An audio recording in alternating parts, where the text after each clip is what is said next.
a question. What's your vision of creating growth in the industry, manufacturing?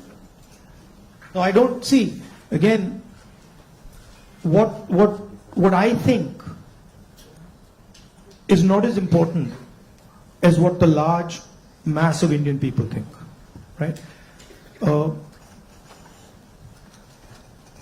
One problem that you simply cannot solve if you continue on the direction we're on is giving our blue-collar workers jobs.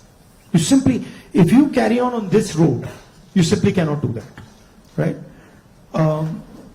The only way you're going to give our large mass of people jobs is if you start producing things, if you start manufacturing.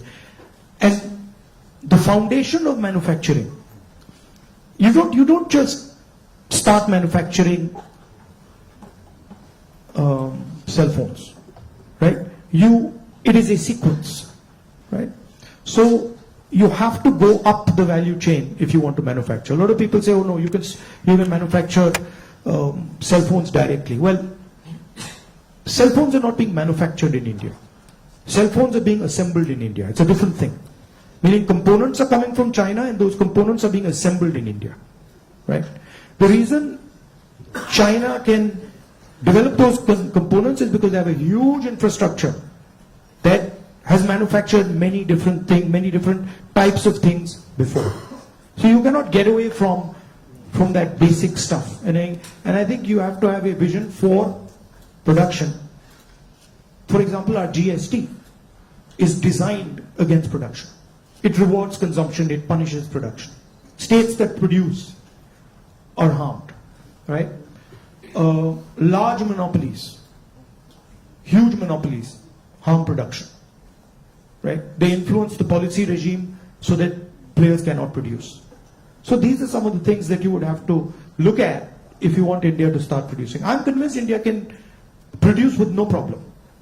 I'm convinced that India can take on China if you start aligning the country for production and if you start respecting skills.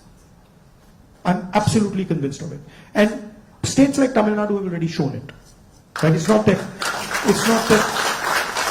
Indian states have not done it. Pune has shown it, Maharashtra has shown it, Tamil Nadu has shown it, Karnataka to an extent has shown it. Right? So it is being done. But it's not being done at the scale and with the coordination that it needs to be done. I'll give you an example. You take any district in India, you will find that there is a historical network that produces there. You go to Moradabad, you will find brass, right? You go to Mirzapur, you will find carpets. You go to Bellary, you will find jeans. So each district has a traditional network of production.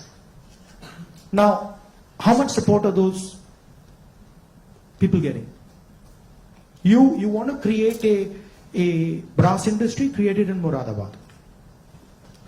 Open the banks to them, infuse technology, support them, and I guarantee you, they will take on China. Right? And you can do it in every district. You support the Bellary jeans industry, you put in a couple 100 crores into that thing, you open the doors of banks to them, I guarantee you they'll get to work. Right? But currently, I mean a simple statistic, 16 lakh crore rupees of bank loans have been forgiven to 25 people. 25 people. Right? Do you realize how many industries you could set up with that? And they've just been forgiven. Right? When we forgive farm loans and we say, okay, we're going to forgive 70,000 crores for all India's farmers, the press suddenly jumps up and down. And 16 lakh crores have been forgiven without a word. And whose money is it? It's taxpayers' money. Where's it come from?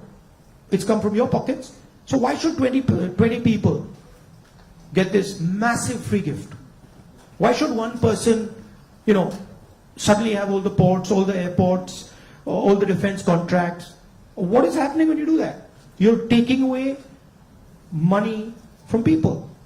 Instead of having one business that runs all the airports in the country and one business that runs all the ports, you could have 10, 15, 20, right? So it's all destruction of economic activity.